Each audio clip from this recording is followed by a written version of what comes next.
안녕하세요. 인생을 아름답게 취미부자 박상준입니다. 오늘은 샴페인에 대해서 한번 이야기를 나눠볼까 합니다. 샴페인이 도대체 무엇이고 언제 만들어졌고 도대체 왜 이렇게 비쌀 건가? 이 샴페인 뭔데 이렇게 비싸? 이런 것들에 대한 의문증을 좀 해결해 보면 좋을 것 같고요. 보통 샴페인이라고 이야기를 하면 그런 생각들을 많이 하시는 것 같아요. 탄산감 있는 발포성 있는 와인, 혹은 파리빵집에 파는 그런 탄산감 있는 약간 그런 것들 아니야?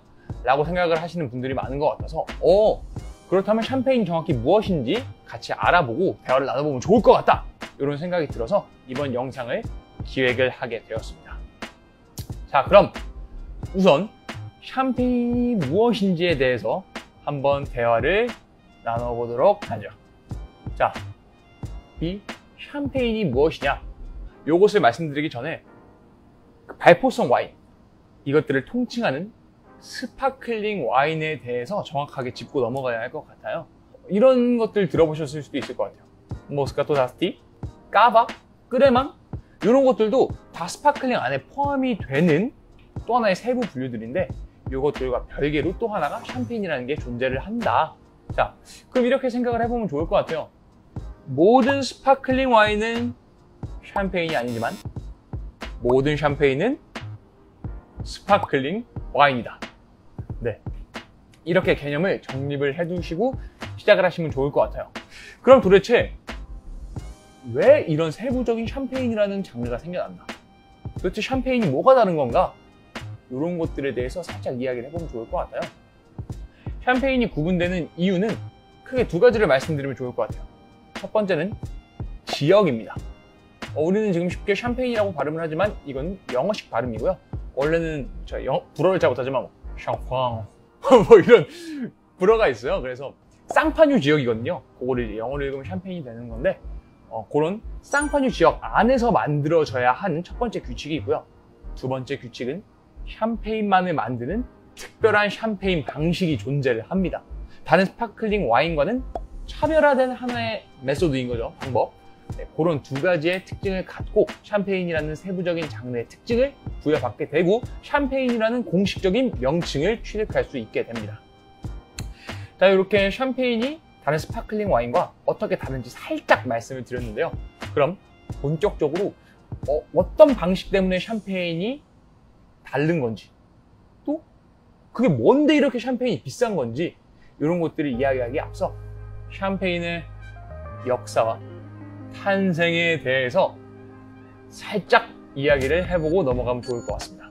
때는 바야흐로 1600년대 중반에서 700년대 초반입니다. 1700년대 초반이요. 쌍파뉴 지역에 돔페리뇽이라는 한 수도사 아저씨가 살고 계셨어요. 사실 본명은 피에르 페르뇽이라는 본명을 갖고 있는데, 그 앞에 돔이라는 이름이 아니죠. 사실 하나의 와인의 이름이죠. 도미누스라는 수도사의 어떻게 보면 직책이라고 해야 되나, 아니면 앞에 보면 AKA 약간 이런 느낌의 하나의 직급, 어떤 그런 맥락이라고 생각을 하시면 돼요. 그 도미누스를 줄인 게 돔이고요. 그 뒤에 피에르 페르뇽에 페르뇽을 붙여서 돔페르뇽이라는 하나의 샴페인이 탄생을 하게 된 겁니다. 그렇다면 도대체 이 피에르 페르뇽 아저씨가 이 샴페인 역사랑 어떤 연관이 있고 얼마나 대단한 일을 했길래 돔페르뇽이라는 샴페인까지 만들어졌나, 이 이야기를 해보면 좋을 것 같아요. 자, 이 페르뇽 아저씨가 살고 계셨다고 말씀을 드렸어요. 이분이 이제 수도사로 이제 활동을 하고 계셨는데, 근데 이 수도원이라고 생각을 하면은 어쨌든 이분들도 이제 경제적 수익을 창출을 해야죠. 그래서 그 당시에 이제 수도사분들 중은 그 와인을 양조해서 지하 저장고에 이렇게 해놓고 경제적 이익을 어느 정도 창출을 한다거나 그런 방향성으로 삶을 유지를 해나가고 계셨습니다. 근데 이 페르뇽 아저씨가 있던 그 수도원이 이게 지하 창고로 내려가는데, 야, 이 와인을 먹고 살려면 잘 만들어서 팔아야 돼. 내려갈 때마다 이게 병이 다 박살이 나 있는 거예요. 와장창 깨져 있고. 그래가지고 그때 수도사분들이, 야, 이거 일 났다.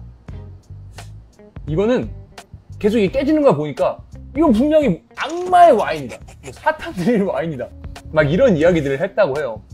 그래가지고 이제 이거 해결을 해야 되니까 이게 페리뇽 아저씨에게 그 스토어에서 자, 우리는 이걸 해결을 해야 한다. 이 병이 깨지지 않게 이렇게 잘 해결을 해봐라. 와인을 좀 잘 어떻게 좀 케어를 해봐라. 이런 명을 받고 페리뇽 아저씨에게 고민을 하게 됩니다. 어떻게 해야 되지? 그런 고민을 하던 와중에 계속 깨지니까 도대체 무슨 문제가 있을까 하고 깨진 와인을 맛을 보게 돼요. 맙소사, 이걸 안 드셔보셨으면 세상 난 지금 샴페인을 마실 수가 없겠네. 여기서 페리뇽 아저씨가 명언을 하나 남깁니다. 그 샴페인을 딱 맛보고 이런 얘기를 남기셨다고요. 오, 형제들이요. 나는 지금 별을 봤어요. 그만큼 맛이 기가 막히고 반짝반짝했다.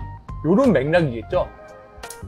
그런 것 때문에 사실 어떻게 보면 병이 깨지지 않아야 되니까 그 안에 있는 환상감, 기포감 때문에 병이 압력을 못 이기고 깨진 건데, 그럼 그걸 해결하라 그랬으니까 기포감 없는 와인을 만들라는 명을 받았던 거겠죠. 지금 우리의 입장에서 해석을 해보자면.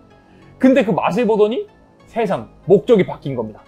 어떻게 하면 이 발포성 있는 와인을 맛있게 잘 만들어서 보관할 수 있을까에 대한 걸로 발상의 전환이 된 거죠. 이것을 계기로 해서 돈 페리뇽 아저씨가 이제 연구를 하기 시작을 하는 겁니다.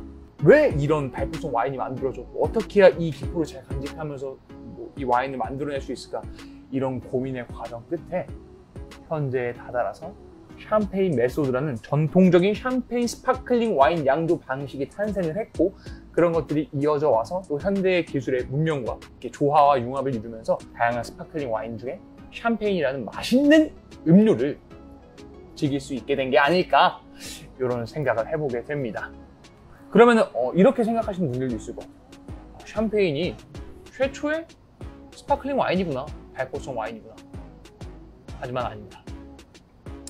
이 최초의 스파클링 와인은 훨씬 이전에 만들어졌고요. 심지어 프랑스 안에서조차 최초의 스파클링이 아니에요. 프랑스 안에서 만들어진 최초의 스파클링 와인은 랑그독 루시옹이라는 지역이에요. 쌍파뉴는 우리나라 지도로 비교를 하자면 약간 강원도 쪽이에요. 우측 상부에 있는 지역이고요. 랑그독 루시옹 같은 경우는 이제 경상남도쯤을 생각하시면 될 거예요. 프랑스 가장 아래쪽에 맞닿아 있는 바다 쪽 지역입니다. 처음에 스파클링 와인은 이제 프랑스 내부에서 랑그독 루시옹에서 만들어졌고, 이 특별한 샴페인이라는 양조 방식을 갖고 만들어진 이 와인이 처음 발생된 지역이 바로 쌍파뉴라는 지역입니다. 그래서 쌍파뉴의 이름을 가져와서 샴페인 메소드라는 그런 방식이라는 이름이 만들어진 거고요. 자, 그럼 이렇게 해서 샴페인이라는 게 다른 스파클링 와인과 뭐가 다른지, 지역과 양조 방식 때문에 특별한 장르로 구분이 된다고 말씀을 드렸고요. 그렇다면 이 샴페인이라는 술이 어떻게 처음 탄생이 됐는지 우리가 어디서 한번 들어봤을 것 같아요. 돈 페리뇽이라는 와인의 모티브가 된 페리의 페리뇽? 피에르 페리뇽! 이 피에르 페리뇽 아저씨에 대해서 좀 이야기를 나눠봤던 것 같아요. 자, 그럼 이제 이렇게 역사와 샴페인이 무엇인지 간단하게 알아봤는데, 그럼 이제 두 번째 구분되는 특징인 거죠. 양조 방식에 대해서 한번 알아가 볼까 합니다. 사용되는 단어들이 이제 불어로만 네고즈마, 도자주 이런 게 있어요.